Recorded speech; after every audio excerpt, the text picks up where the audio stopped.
आगे हम अपनी नेक्स्ट पोएम करने वाले हैं, just be up and doing. In this poem the poet advises not to put off your work till tomorrow, cause the present is a time in which we can do everything. We should not put off our work till tomorrow. मतलब आज चाहे कितनी भी मुश्किलें क्यों ना आए, लेकिन हमें अपना काम करते रहना चाहिए। हमें हमें चिंता नहीं करनी चाहिए कि आगे क्या होगा, क्योंकि ज़िंदगी में बहुत सारी कठिनाइयाँ आती हैं, लेकिन हमें आगे बढ़ते रहना चाहिए हमारे लक्ष्य की तरफ। उसी के बारे में ये पोएम है, just be up and doing. Sure there is lots of trouble, sure there are heaps of cares, burdens that bend us double, worries that come to wear. But we must keep pursuing something and see it through. Still, it to be up and doing is all that there is to do. इसमें क्या कहते हैं कि sure there is lots of trouble. Sure कि वो definite है, उसे पता है, हमें भी पता है कि बहुत सारे ट्रबल क्या होता है? कष्ट, कि बहुत सारे कष्ट आएंगे या होते हैं। Sure there are heaps of cares. Heaps का मतलब वैसे तो देखिए हम ढेर के रूप में करते हैं, लेकिन पोएम में इस तरह की वर्डिंग यूज़ की जाती है, हीप्स ऑफ केयर्स, यानी कि चिंताओं के ढेर। हमें बहुत सारी चिंताएं भी होंगी, बर्डन्स, और बहुत सारे बोझ होंगे हमारे ऊपर, दैट बेंड अस डबल, जो हमें और भी दुगना झुका देंगे। बेंड का मतलब झुकाना, मतलब हमारे पास इतनी जिम्मेदारियां होंगी, जिम्मेदारियों का इतना बोझ होगा कि शायद हम डबल झुक जाएं। Worries that come to wear. अब वियर यहाँ पर पहनना नहीं है, वियर का मतलब है यहाँ पर चिंताओं को ग्रहण करना, कि बहुत सारी वरीज भी आएंगी, चिंताएं भी आएंगी जिन्हें हमें ग्रहण करना है। But we must keep pursuing, लेकिन हमें आगे बढ़ते रहना है। समथिंग एंड सी थ्रू, कुछ भी हो आगे बढ़ते रहना है। Still to be up and doing is all that there is to do. जो भी हमें करना है वो सिर्फ ये है कि हमें आगे बढ़ते रहना है और अपना काम करते रहना है। Though you would like to idle. Idle का मतलब आलसी होता है। देखिए ये पुरानी बुक है, मुझे अरेंज करनी पड़ी है, और इसमें बच्चों ने पहले से ही मीनिंग लिखे हुए हैं, आपके लिए भी अच्छी बात है। Though you would like to idle, idle यहाँ पर आलसी मीन्स जो व्यक्ति काम नहीं करना चाहता, कि शायद तुम आलसी बनना चाहोगे, यानी शायद तुम चाहोगे कि नहीं आज नहीं कल कर लेंगे। Wait for the world to right, और वेट करोगे, शायद तुम इंतज़ार करना चाहोगे कि कब संसार तुम्हारे लिए सही हो जाए। संसार तुम्हारे लिए सही हो जाए का मतलब कि तुम कठिनाइयों को देख के ये सोचोगे कि नहीं मैं अभी करूँगा ही नहीं, जब चीज़ें सही हो जाएंगी तब मैं करूँगा, यानी तुम वेट करोगे सही वक्त का। Keep your hand on the bridle, fight when you have to fight.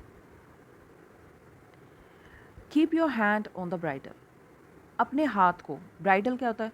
जो लगाम होती है, जैसे घोड़े की लगाम होती है, कि उस पर रखो, मतलब कि तुम समय पर लगाम रखो। ऐसा नहीं है कि आप ये सोचें कि नहीं आज चीज़ें सही नहीं है, समय सही नहीं है, मैं कल कर लूँगा, नहीं।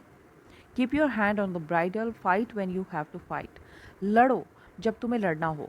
जिस तरीके से घोड़ा जब हमारे काबू से बाहर हो जाता है तो हम उस पर लगाम खींचते हैं, उसको अपने काबू में करते हैं, उसके साथ लड़ते हैं, तो उसी तरह तुम्हें भी लड़ना है। Women are won by वूइंग।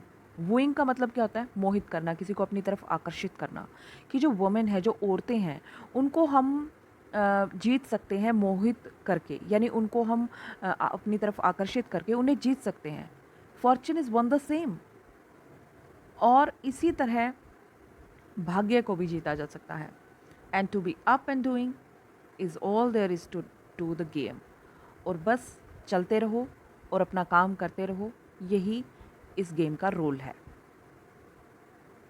Few ever fail by trying, few ever win who wait. ऐसा कोई नहीं है जो ट्राई करने के बाद फेल हुआ हो। Few ever fail by trying, कि ऐसा कोई नहीं है जिसने ट्राई किया हो फेल हो गया हो। Few ever win who wait, और ऐसा कोई नहीं है जिसने सिर्फ इंतज़ार किया हो, कुछ भी काम ना किया हो और वो जीत गया हो। यहाँ पर इसको हम नेगेटिव और पॉजिटिव दोनों रूप में ले सकते हैं फ्यू वर्ड को। वैसे तो फ्यू वर्ड तभी आता है जब हम इसको नेगेटिव में लेते हैं, यानी कि कोई नहीं। लेकिन अगर आप यहाँ कहें तो यहाँ पर अ फ्यू होना था, तो उसमें हो सकता था कि कुछ लोग जीते हैं, लेकिन यहाँ पर हम इसको इसी तरीके से लेंगे, few ever fail by trying. कोई भी ऐसा नहीं है, थोड़े नहीं है, बल्कि कोई भी ऐसा नहीं है जो ट्राई करने के बाद हारा हो, और कोई भी ऐसा नहीं है जो वेट करते हुए जीत गया हो। All of your sitting sighing never will conquer fate. Sitting and sighing का मतलब कि बैठे रहना और आहें भरते रहना, सांस लेते रहना। Never will conquer fate, fate होता है भाग्य, कंक्योर होता है जीतना। कि तुम्हारे बैठे रहने से और आहें भरने से कि ओहो अभी तो टाइम सही नहीं है, अभी नहीं मैं करूँगा, सिर्फ बैठे रहने से और आहें लेने से never will conquer fight fate, तुम कभी अपने भाग्य को जीत नहीं सकते। अगर तुम ये सोचो कि तुम सिर्फ वेट करोगे और बैठे बैठे इंतज़ार करोगे कि कब भाग्य तुम्हारे पक्ष में आएगा, तो तुम कभी नहीं जीत पाओगे। Whatever path you are hewing, hew का मतलब क्या होता है? जब हम कोई चीज़ काट कर बनाते हैं, जैसे पहाड़ों में से काट कर रास्ते बनाए जाते हैं, उसी तरह जो भी रास्ता तुम बना रहे हो अपने लिए, काट कर बना रहे हो। वन थिंग इज सर्टेन सन, तो बेटा एक चीज़ तो बिल्कुल क्लियर है, either B up and doing, या तो काम करते रहो और soon you will be down and done, नहीं तो तुम जल्दी ही नीचे गिर जाओगे और तुम्हारा काम ख़त्म हो जाएगा। काम ख़त्म हो जाएगा का मतलब ये नहीं कि जो तुम करना चाहते हो वो नहीं, तुम हार जाओगे, हार कर पीछे रह जाओगे। तो यही इस पोयम में बताया गया है कि हमें आगे बढ़ते रहना चाहिए हमारे डेस्टिनेशन की तरफ। जो भी हमारा लक्ष्य है, जो भी हमारा एम है, हमें उसी की तरफ अग्रसर होना चाहिए। हमें पीछे नहीं हटना चाहिए, हार नहीं माननी चाहिए, मुश्किलों का सामना करना चाहिए। बस यही इस पोयम में बताया गया है। तो आप इस पोयम को अच्छे से रीड करेंगे और इसकी एक्सरसाइज को फाइंड आउट करने की कोशिश कीजिए। Till then, bye bye.